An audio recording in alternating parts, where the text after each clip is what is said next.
The Manson family is a fascinating one, right? Because I know that you have studied Jolly West and the whole MKUltra program and what they were experimenting with psychedelic drugs and cults and mind control. What is your perspective on why they were doing that? Why Jolly West was involved? Why were they involved? What do you think was the initial motivation to sort of pursue mind control studies, the federal government? Yeah. I think the initial motivation was a kind of national internal emergency, national security emergency that emerged right after World War II, actually at the beginning of the Korean War, when U.S. Pilots were coming back or were shown confessing to having flown germ warfare missions over China, and then many POWs were coming back and seemed to have been converted to communism or have been concerningly affected by something that was seen as brainwashing. So many of the soldiers coming back seem to have been brainwashed or have collaborated to some degree when they were held as prisoners. And then there were 21 U.S. POWs who elected to stay in China. And this really was a disturbing, they all had a chance to choose when they were in the UN camps after they'd been held prisoner for 4 years or so.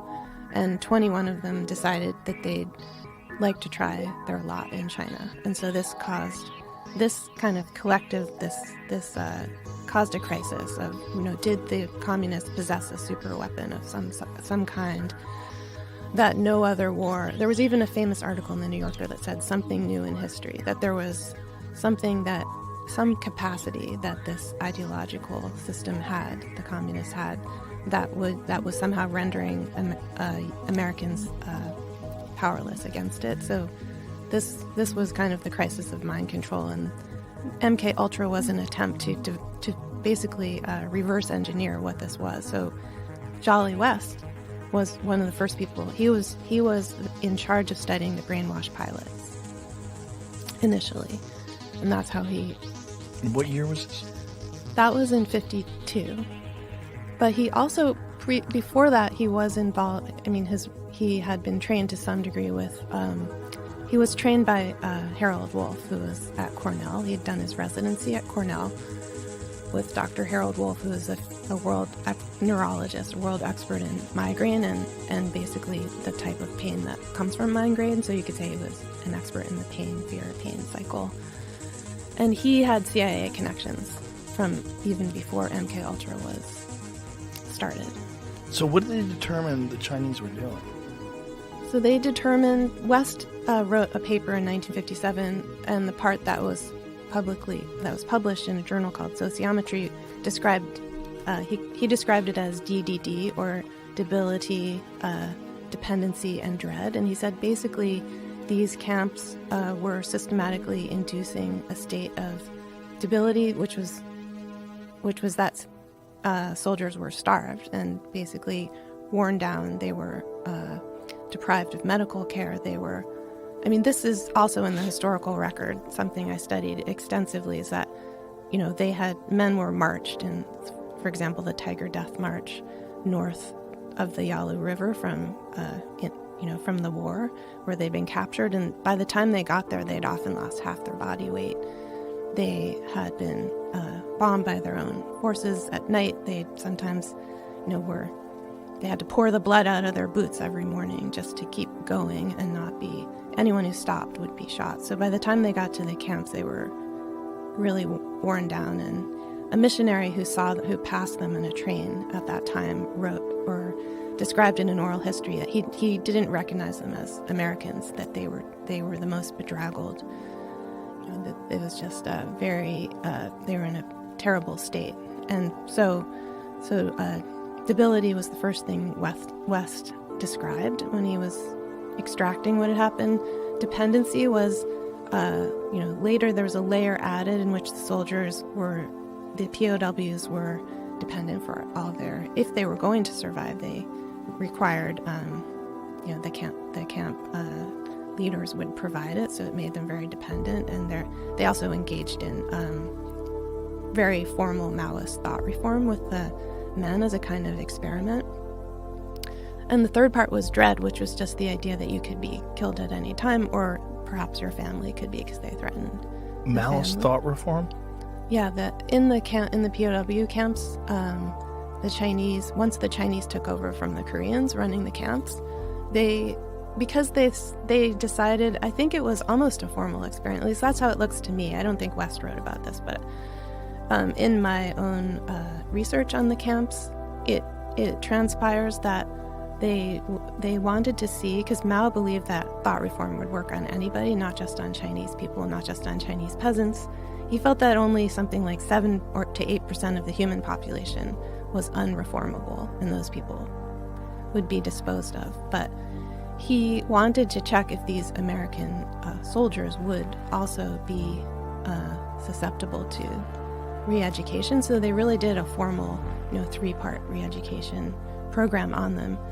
And men had many different responses to it. But when West met them, he studied many of the returning men when they came back to Lackland Air Force Base, and he extracted those three components of what had happened to them, DDD, and that's the way he became an expert on what he called brainwashing or coercive persuasion. So you brought up MKUltra. Yes.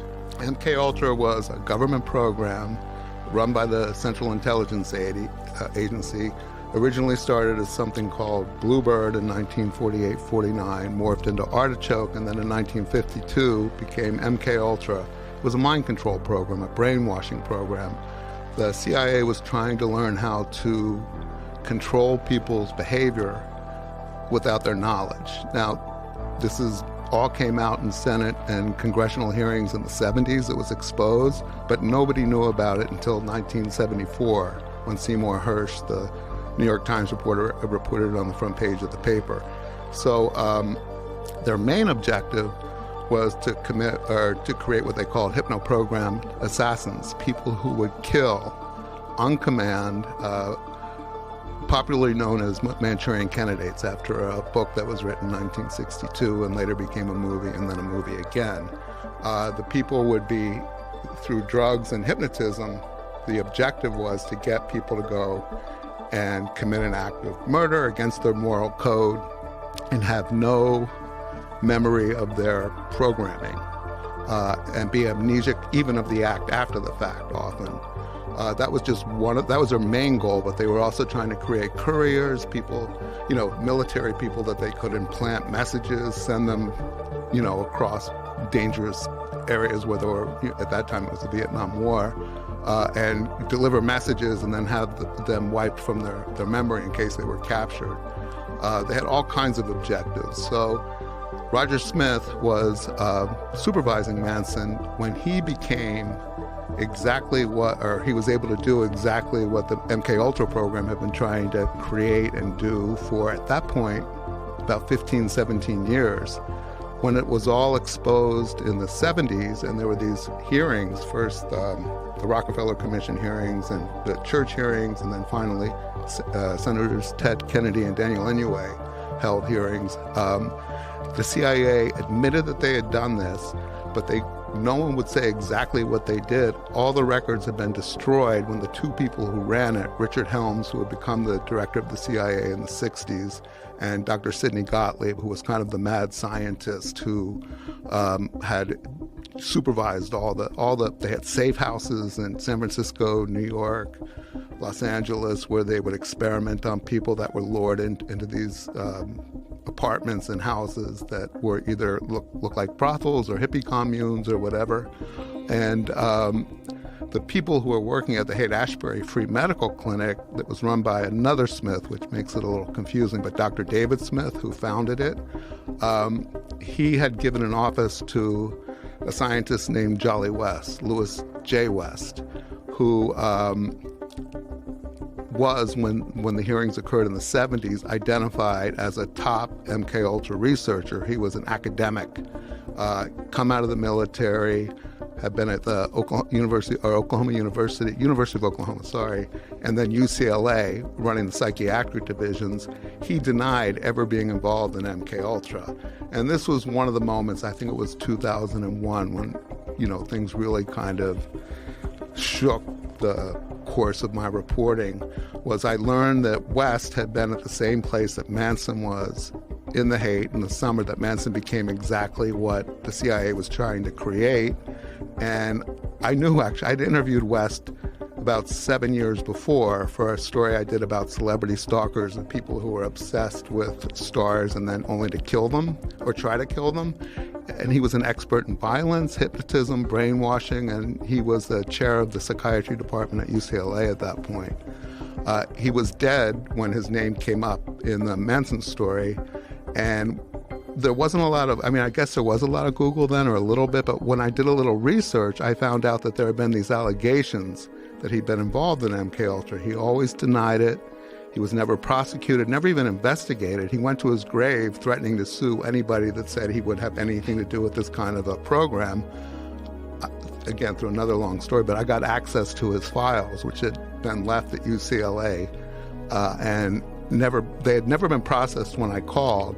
And when I made the request, it took them 2 or 3 months to process the papers. I went through them through the whole summer looking for a needle in a haystack, and it was intuition, gut. I just thought there might be something there, and sure enough, I eventually found it. It was correspondence between Jolly West and Sidney Gottlieb, the doctor that ran MKUltra, beginning in 1953, about conducting experiments on people without their knowledge to get them to have amnesia of the acts after they were programmed, and everything that he had been accused of and denied, he did. Not only did he do it, he created the blueprint for the whole program with Gottlieb. The fact that all these kind of interesting research programs merged at the Haight, at the clinic, and then Manson came out of it with the power to do exactly what the MKUltra had been trying to create for up to that point, I thought was worth investigating further, and that's why I kept going and going and going. Did you get a chance to look at that Chaos book that I told you about? Yeah. Tom O'Neill, who is a friend of my good friend Greg Fitzsimmons, wrote an insane book that took him 20 years about Manson and the CIA and LSD. And what did you think about all that? Well, you've touched on some. Or Tom touched on some really interesting things that. What I liked about his book, and I went through it, I read it, is that he's actually, I think, very honest about the shortcomings, right, of what he ended up doing, right, and the research that he went through, and where he couldn't draw connections. So I give him a lot of credit. I think it's well worth the read, and. It's a hell of just a personal story that it took him this fucking long, right, to make his way through in a variety of reasons. But luckily, it's been a tremendous success. Yeah. It's really he sold out almost immediately, and the paperbacks are sold out too. Manson they're reprinting it. It's a huge draw, right? It is but it's also yeah. It's a fantastic account of all the things that happened with the Manson family and all those people that were alive back then, about how this guy kept getting out of jail, and they kept arresting him, and they kept saying, this is above my pay grade, and they would let him out. Yeah, and that's for me, that's the strangest part about the whole story, right? This idea that, was Manson, a lab rat for the CIA, and, how far down that rabbit hole do you want to go? Well, O'Neill is pretty clear about that, right? That's not a particularly solid connection. It's a tenuous connection, I think he called it, between one of what used to be a contractor, a researcher for that old chestnut MKUltra. Jolly West. Yeah, Jolly West, yeah. What did you think about all that? Like, I'm sure you know about Operation Midnight Climax and all the stuff that's absolutely true. Yeah, I don't know. It'd be interesting to know how many people are aware. I know some people that, that's just what they do. Let's explain Midnight Climax. Yeah. Operation Midnight Climax was a CIA-funded program where they dosed up Johns. They created brothels, and dosed up Johns with LSD against their knowledge. Yeah. And without their knowledge, and let them fornicate and have a good old time with these ladies of the evening. Man, and, my God. and watched them and filmed them and studied them. I know. When you say it that way, I'm in if you want money to produce that movie. But it's it is actually, yeah, it's true. Look, it fell under the sort of umbrella of this MKUltra, which is public knowledge. I'm not, obviously we're not talking that term. Well, let's also give them the benefit of the doubt. When LSD was synthesized by Albert Hoffman, they really needed to figure out what the fuck this was. And they need to figure out, like, could this be used against Americans? Could this be used against the president? Like, What is this? Is this a truth serum? Like, what are the benefits? What's the pros and cons? And what are the dangers of this stuff? Well, and that's from a national security angle, it's very important that they did study it. Right, and so from context, and again, we talked about that towards the beginning, is which is something we don't normally do, right? So we're judging people from history now, right. And so we're not using context of what was the what were the conditions? We're talking about the 1950s, the 1960s. Well, late 40s even. Right. I mean, so what have you got? You got the end of the World War II. You got the Cold War. It's the late 40s.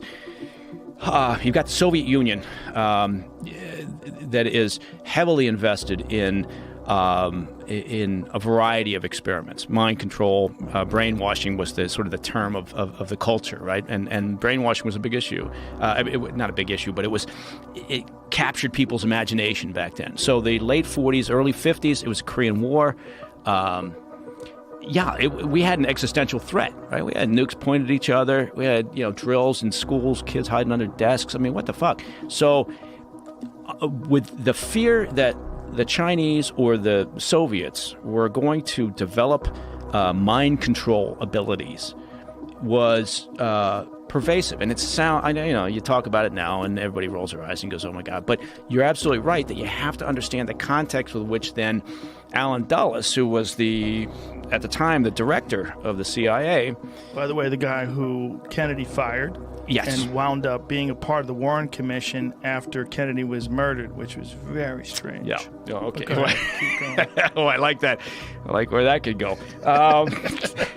So anyway, we got Alan Dulles, who in 53, early in 53, says, all right, we have to understand what the Soviets are doing, particularly the Soviets.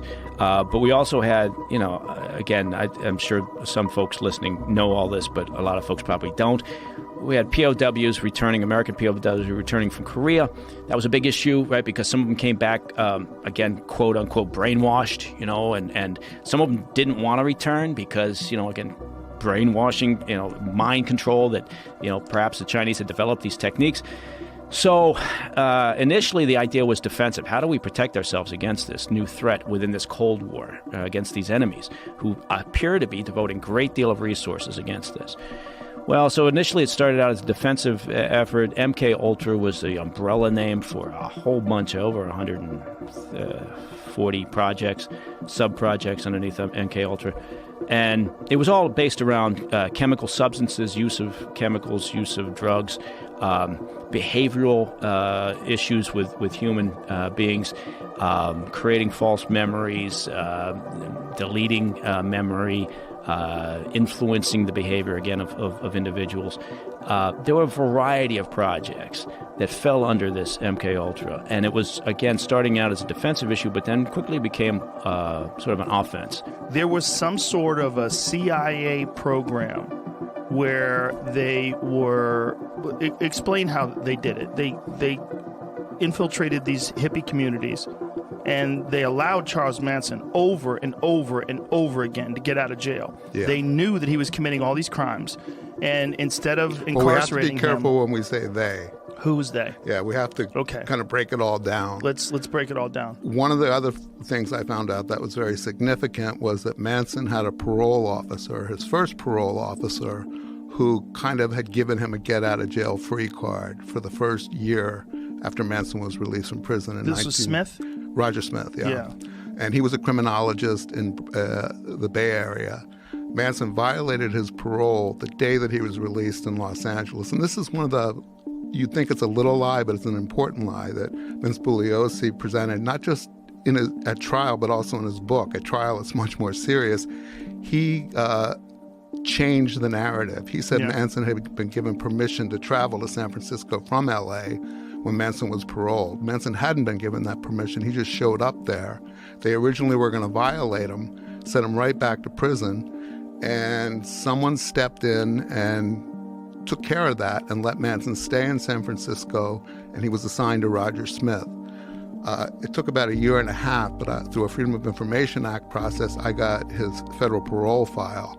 And those were the kind of seeds of how I found out that Manson had this immunity from prosecution for the 2 years he was out of prison from 67 until the murders occurred in the summer of 69. I'm sorry to interrupt, but who was Smith doing this for? Who was giving him the instructions to continue to let Manson out and to continue to monitor him? Well, that's the problem. I didn't get the whole file, and the file I got had redactions. He would report to the head office, and they would give him instructions, and then he would violate those instructions, and there'd be no repercussions for him or for Manson.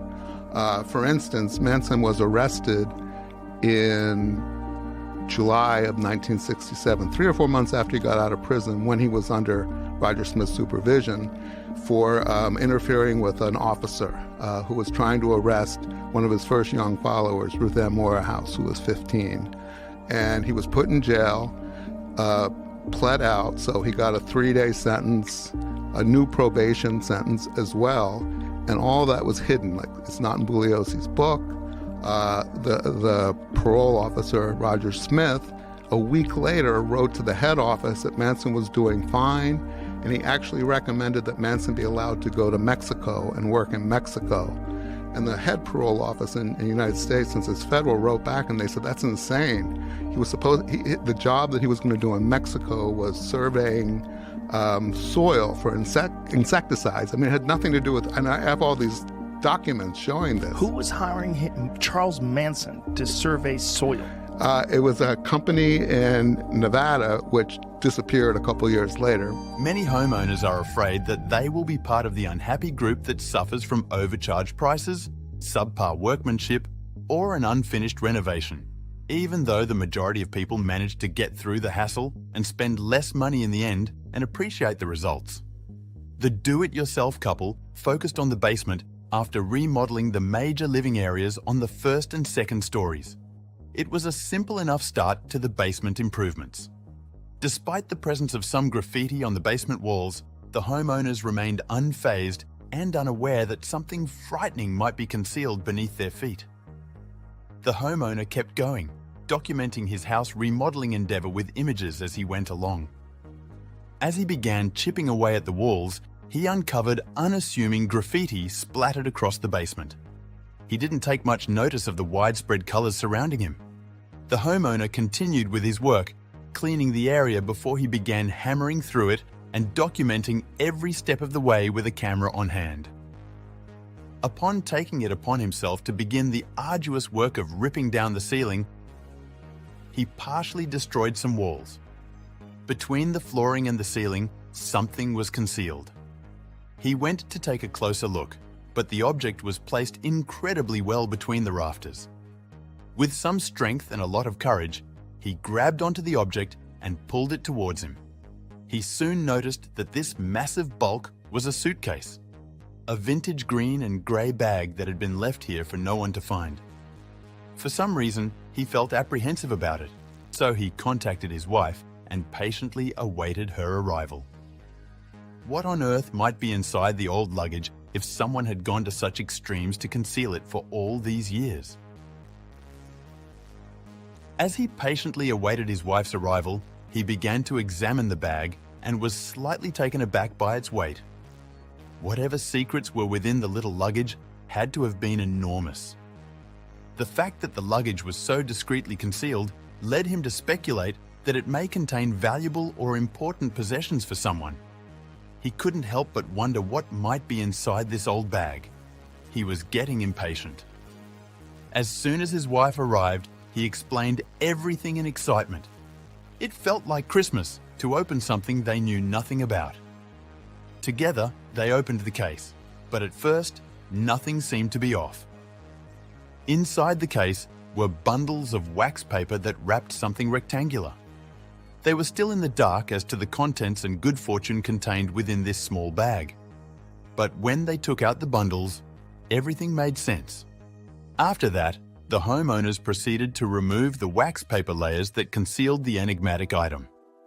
As he started to remove the paper, it became increasingly clear that he was actually staring at money, and that was only the first bundle. Unwrapping it revealed a mountain of $20. Further inspection revealed that, much to their astonishment, these bills were all old money. These are all 20s. There may be a couple thousand here. We are freaking out at this point, the man later told newspapers. This doesn't happen to us. What do we do? Where are the cameras? Eagerly, they started unwrapping the rest of the bundles. Would they contain the same as the first one? Or could there be something in there even more valuable? In wonder, the couple beheld the bundles. They were crossing their fingers that the second, third, and fourth bundles would be as lucky as the first.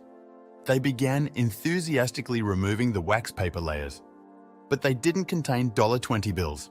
Instead, they were full of $50 bills and $100 bills. The second package didn't have any 20s. It was all 50s. What is going on here? There could be $5,000 here. Wait, the third package is 100s. This is out of control. The man described later. Their minds were brimming with inquiries. What gave rise to all of this? It was obvious that the bills were from a bygone era, perhaps the 1920s or 1930s. For what amount of time had this suitcase been stashed away in their home? And more importantly, how much could all this old money be worth? Upon further investigation, it was clear to the homeowners that everything, from the suitcase to the contents within, was very old. Their curiosity, though, was piqued. Once they removed the packages from the bag, they discovered an additional surprise that would provide answers to some of their fascinating inquiries. At the very base of the bag, there was a flattened newspaper with the date March 25th, 1951. Not only that, but it was the local newspaper of their own hometown, Cleveland.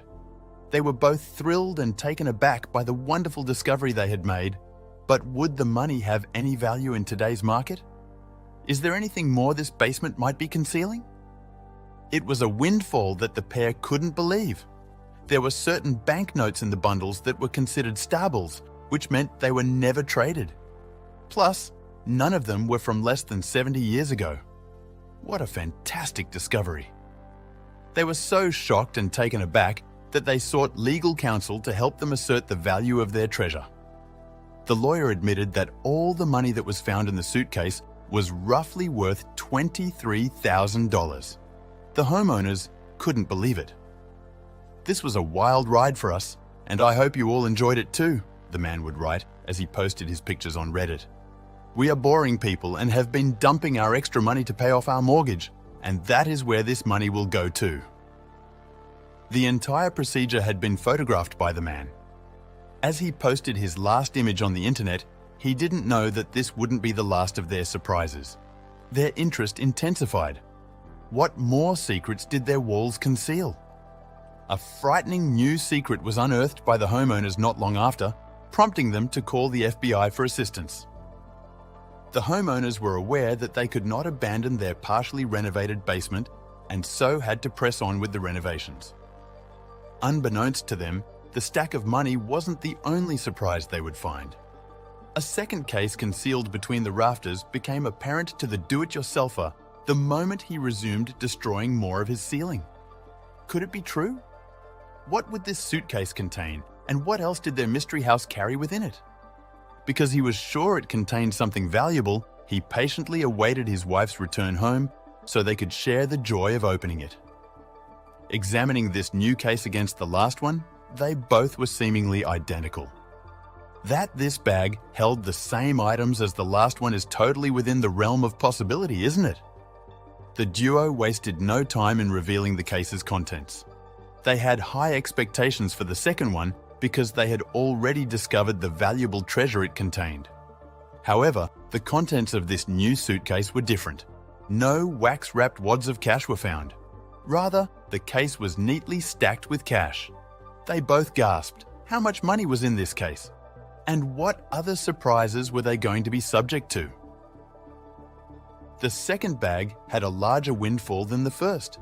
It seemed unbelievable to the couple. They couldn't believe their good fortune. All of it was valued at $45,000, according to the second appraisal they had. Even though they were taken aback and amazed once again, the homeowners were adamant about finishing their improvements and using the extra funds to make their home remodeling even better. They kept digging in the basement, but something kept making them wonder. What else might this house be hiding? The time will come when they find out and must contact the FBI. Knowing that their home held important mysteries, the couple felt compelled to investigate. Their motivation grew bigger when they knew where they had to look next. Behind a secret door that the realtor told them housed the water heater. They had a gut feeling that this was a perfect hiding place for anything small in size and big in value. They decided to look behind the door, but to their excitement, discovered their home's biggest secret yet. Upon opening the little white door, the couple discovered that the realtor had been obviously deceiving them. Instead of a utility room concealed behind the door, there was a spacious room that could easily be converted into an additional living area. Parts of the mysterious room's flooring were carpeted, although the condition of the carpet was obviously awful. One thing was crystal clear.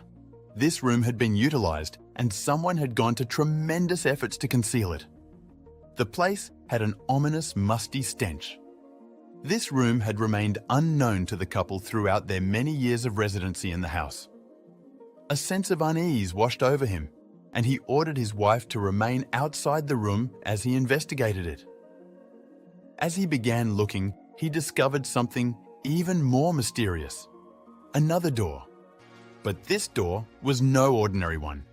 It was highly secured with heavy locks. Who would knowingly conceal something to such a degree? Knowing more about his own house was essential for the do-it-yourselfer that he is. The building he had been residing in was shrouded in secrecy and deceit. He took a hammer and set out to break the heavily guarded door. At this point, he would not be thwarted by locks or heavy-duty security. He had to know. His determination to understand more led him to another shocking discovery. Could it be more treasure? More money? But somewhere that has hiding places surely must have something awry. A once enjoyed home improvement project took a dark turn when the man cracked the latch and peered inside. At the back of the room, concealed by a thick layer of soundproofing material and a white plastic tarp, was another door. The room didn't feel right. It felt like something from out of a movie, torture chamber perhaps. However, as they persisted in searching in the incorrect spots, they discovered further secrets that their house held, which would provide light on the room's peculiar history. As they combed through the room's antiques, they realized they needed to contact the authorities immediately. An old brown briefcase was the first weird item the pair found as they explored the room. They were crossing their fingers that their good fortune continued from their previous 2 bag finds. However, when they surveyed the room, it became immediately apparent that whatever was inside this bag could not have been good. Soon enough, the pair would learn the truth. They wanted to save these moments for all time, so they kept taking pictures and documenting what they found, just like he did in the basement. After what seemed like an eternity of waiting, they cracked open the briefcase and had a peek inside. There were several precious artifacts within the case, including antique jewelry, a ring, and 4 silver ingots. Things belonging to someone were found in the case, including envelopes containing money from various international nations. Why were all these priceless artifacts stashed away in this room? They sensed that there might be even more secrets concealed within this chamber of intrigue, and their assessment was correct. In the course of their investigation, they discovered a black sentry safe concealed in the room's corner. At this point, they are doubtful. Now they have become skeptical. How could it be that a room within a room had a secret safe? Everything was so shrouded in secrecy and mystery that it frightened the man. He had complete faith that the safe would not hold any common belongings. such as cash or watches. Whatever was within the safe was sure to terrify him. Leaving his strange thoughts apart, he forced his way into the safe. As soon as it opened, he saw a note that confirmed everything the man suspected. The words, "Save yourself," were horrifying enough, but the note's sloppy writing in black ink further added to the eerie atmosphere. What was this note? Was it a warning? If he wanted to find out what happened, the man understood he had to keep looking. However, the pair discovered further mysterious objects that were outside their control shortly after this revelation. The need to involve the police was apparent to them. Intrigued, the man dug deeper into the contents of the safe, but what he found next would make him worry even more. Inside the safe was a couple of tapes with a handwritten note marked on the safe which read, "Do not." The tapes seemed to be a series of videotapes. He knew the truth that he was seeking would surely be on those tapes. What would they reveal? Carefully, the man removed each tape and examined it in further detail. Surprisingly, compared to the other relics he had discovered, the recordings appeared to be much more recent. This scared him, but they revealed little else. On top of the tapes were a series of numbers which seemed to be labels, but one tape in particular did not have a label on it of any kind. Out of 6 tapes, 5 had tags. Was this all a game set up by the previous homeowner? They knew that this was all too much for them. They were in over their heads and needed to call the police. The homeowner's insatiable curiosity led him to quickly decipher the contents of those cassettes. He just gave them a brief glance before he contacted the police and demanded that they arrive at his house immediately.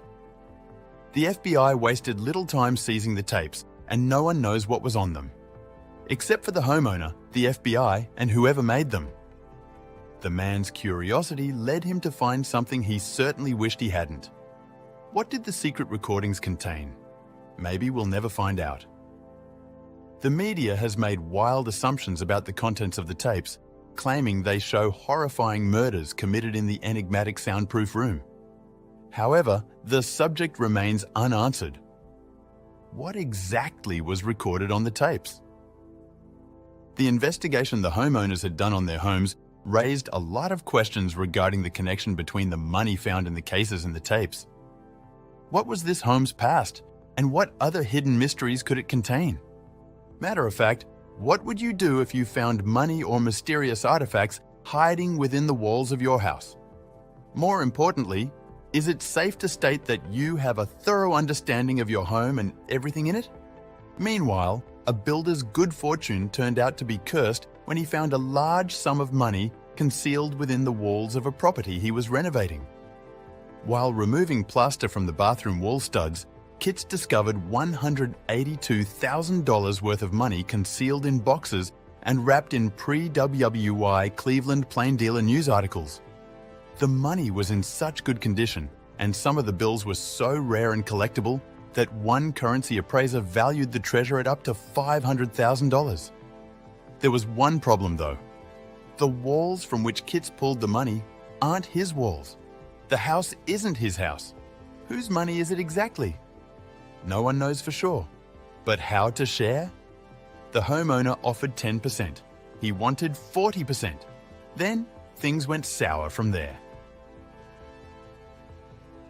A month after the plain dealer reported on the case in December 2007, Dunn's estate got involved, suing for the right to the money. However, Kits asserted ownership over it. Together with his attorney, he resurrected a common law finders keepers provision, known as a treasure trove from the past, in the hopes of establishing his superior claim to the fortune.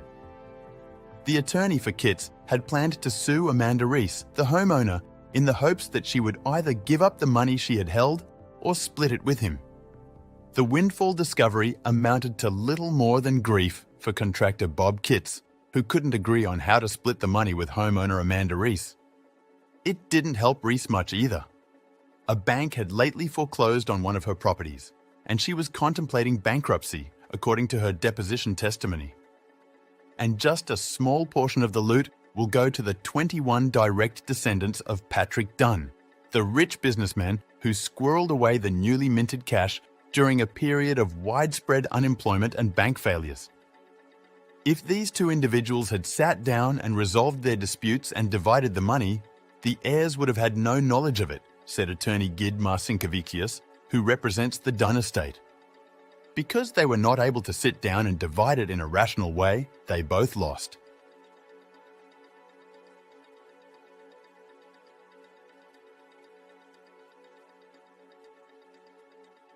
Thanks for watching another episode of Voyager. While you're still here, make sure to click the video on your screen for more mind-blowing videos about space.